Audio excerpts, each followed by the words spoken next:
He is very explanatory of what he likes us to do, and then we have an idea or we come up with an idea, and he is really good about like helping us with the idea and make it happen into a real thing. He's very good about helping us with, like, we have a vision and he helps us make the vision come to reality.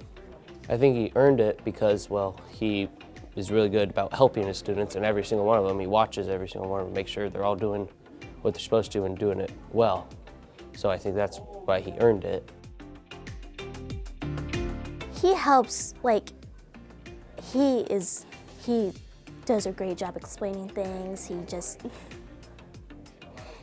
just, I don't know, he listens to you, he explains stuff, and, well, this was a hard thing.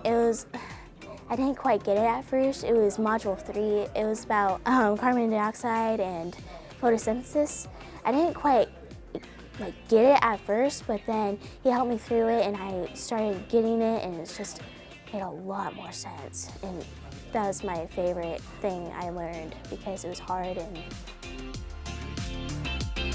gosh, I think some of my best teachers, like in high school, probably were my science and math teachers. So like they probably were instrumental in that, the long-term part of that. But I know as early as 4th grade, I was going to be a veterinarian. I'm a first-generation college person, and so the glorious job on the farm is the vet. I mean, they're like the cool person. So I was going to be a vet. Didn't have any other plans, and so math and science came pretty easily to me, and I thought, yeah, this is definitely leading me towards a STEM career in veterinary science.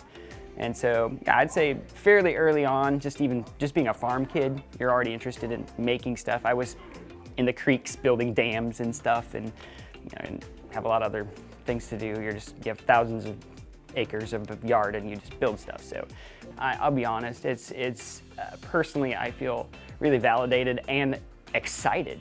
The number one thing that I've taken away from this is that I'm excited for my future. It's the sort of thing that will fuel me to be a better teacher, to be more intentional, to think about STEM programming even more, and just to make sure that I can uphold this award and make it be something in the future for me. So thank you, Chemin Industries and the Iowa Governor's STEM Advisory Council.